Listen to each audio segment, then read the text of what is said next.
Back. Hey, I want to spend a little bit more time practicing finding the number of protons, neutrons, electrons, the mass number, the isotopic notation of various isotopes. We started this in the last video, and I just want to practice a little bit more for you, and then maybe do a little bit of review towards the end of this video, and then talk about something called average atomic mass. We alluded to that in the last video. I didn't define it, but I would like to define it for you in this video.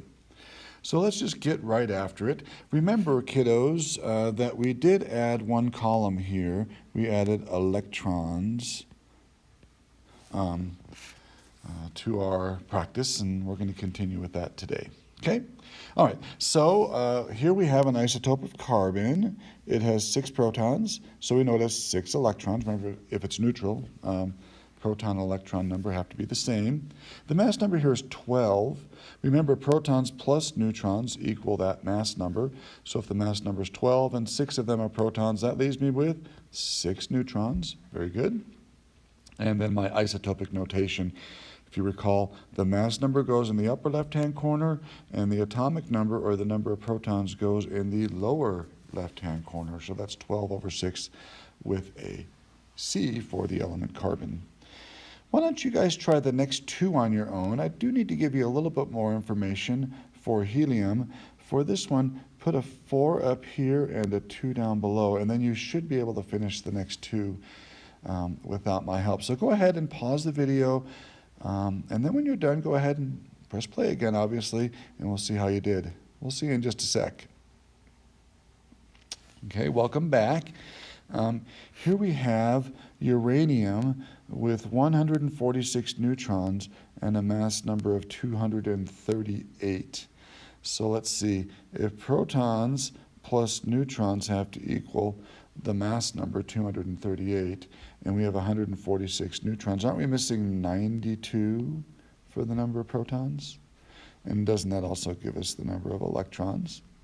And then for the isotopic notation, let's go ahead and put a 238 in the upper left-hand corner and a 92 right down below in the lower left-hand corner. Okay, how about the next one? 4 over 2 He, that was the isotopic notation I gave you. So let's see, doesn't that mean we have 2 protons? Because that's what that 2 tells us. And so we have 2 electrons as well. The mass number's 4, and that's what this number tells us, so I'll put a 4 right there. And 2 plus what equals 4? Well, that's obviously 2. So looks like this isotope of helium has 2 protons, 2 electrons, and 2 neutrons. All right, how about the next one? Gold. Now, it looks like I don't give you enough information, but you have to be a little bit crafty here. What I would do for gold is I would look at your periodic table and find the element gold, symbol's Au, and you will notice that it has an atomic number of 79, written above the symbol usually for the element. And down below, of course, it gives the average atomic mass of 196.97 in this case. So how is that going to help us find the electrons, protons, neutrons? Well, of course, this, kiddos, is the atomic number, and that represents the number of protons. It's a neutral atom of gold, so we have the same number of electrons. Now, the mass number is 197. Remember, protons plus neutrons equal the mass number, so we have to do a little bit of math here. So 197 minus 79 gives us 118, doesn't it? So 118 neutrons. So let's see. For my isotopic notation, we'll have the symbol for gold. We will have the number of protons in the lower left-hand corner, 79, and the mass number 197 in the upper left-hand corner. Now, why don't you pause the video and try the same thing with manganese.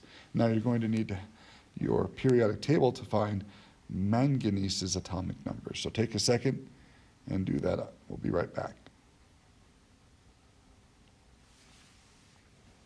Okay, so hopefully you looked up manganese. Its symbol is Mn, and its atomic number is 25, and its average atomic mass is 54.94. Okay, so 25, of course, is the atomic number, so we've got our number of protons, and it's neutral, so we have the number of electrons. The mass number is 55, so we have to add 30 neutrons to get to a total of 55. Remember, protons plus neutrons equal the mass number. And our isotopic notation is the symbol for manganese. We'll put the atomic number in the lower left-hand corner and my mass number 55 in the upper left-hand corner. You guys feel pretty confident about this? It's pretty easy. I'll bet a lot of you did this way back in junior high when you were just little kids. All right, let's play a little bit of fill in the blank at the bottom. See how you do with this overall review. Oh, first of all, let's do this. Can we place a star next to the isotopes of the same element? Yeah, let's do that. Don't we notice that we have carbon and carbon here? And the difference between these would be the number of neutrons, wouldn't it? One has 8, one has 6, so of course their mass is different. So atoms of the same element with a different mass are called isotopes of each other. Okay, now for the quick review. The atomic number, of course, is the number of protons. The mass number, of course, is the sum of the protons and neutrons.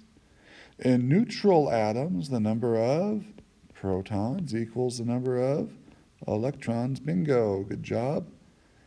Atoms of the same element with a different number of neutrons are called isotopes. And then this vocabulary term is going to pop up a little bit later. I'm just going to introduce it to you now, but this is a new term, and the term is ion. So ions are created when the number of protons does not equal the number of electrons. And we'll talk more about this a little bit later. Okay, the last thing I want to mention today, kiddos, is the term AMU. What does the term AMU stand for? AMU stands for Atomic Mass Unit. AMU, Atomic Mass Unit. The definition is this. It is exactly 1/12 of the mass of a carbon-12 atom. So if we take this isotope of carbon and weigh it, an atomic mass unit would be exactly 1/12 of that weight. Now that's a little vague. I mean, when you think about that definition, it's like, I don't really understand what that means, Hummer, but let me try to give you a metaphor, okay? Let's pretend that I become king of the world tomorrow. That might not be too strange to imagine, but some of you might not be able to, so just try to do it. Try to pretend I become king of the world tomorrow, and I like something a lot. I have a little statue of Bigfoot in my room. Let's see if I can draw Bigfoot here for you. Just a tiny little model somebody gave me a long time ago. I like it a lot. And I like this Bigfoot so well that after I become king of the world, I'm going to say, you know what?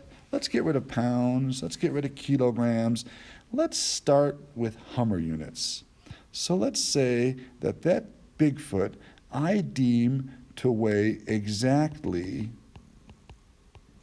10 Hummer units.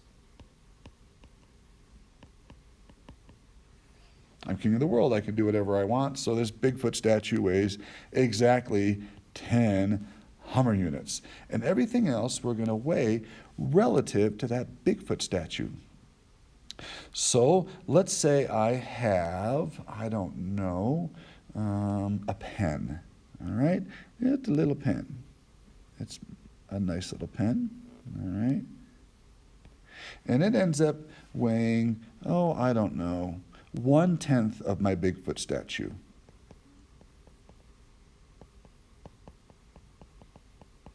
So it takes 10 of them to make up one Bigfoot. What would the weight or mass of that pen be? Think about it for a minute. If my Bigfoot weighs 10 Hummer units and this weighs 1/10 of a Bigfoot, wouldn't this pen be 1 Hummer unit in mass? Remember, we're not using pounds, we're not using kilograms, we're not using ounces or grams, we're using Hummer units now. Got it?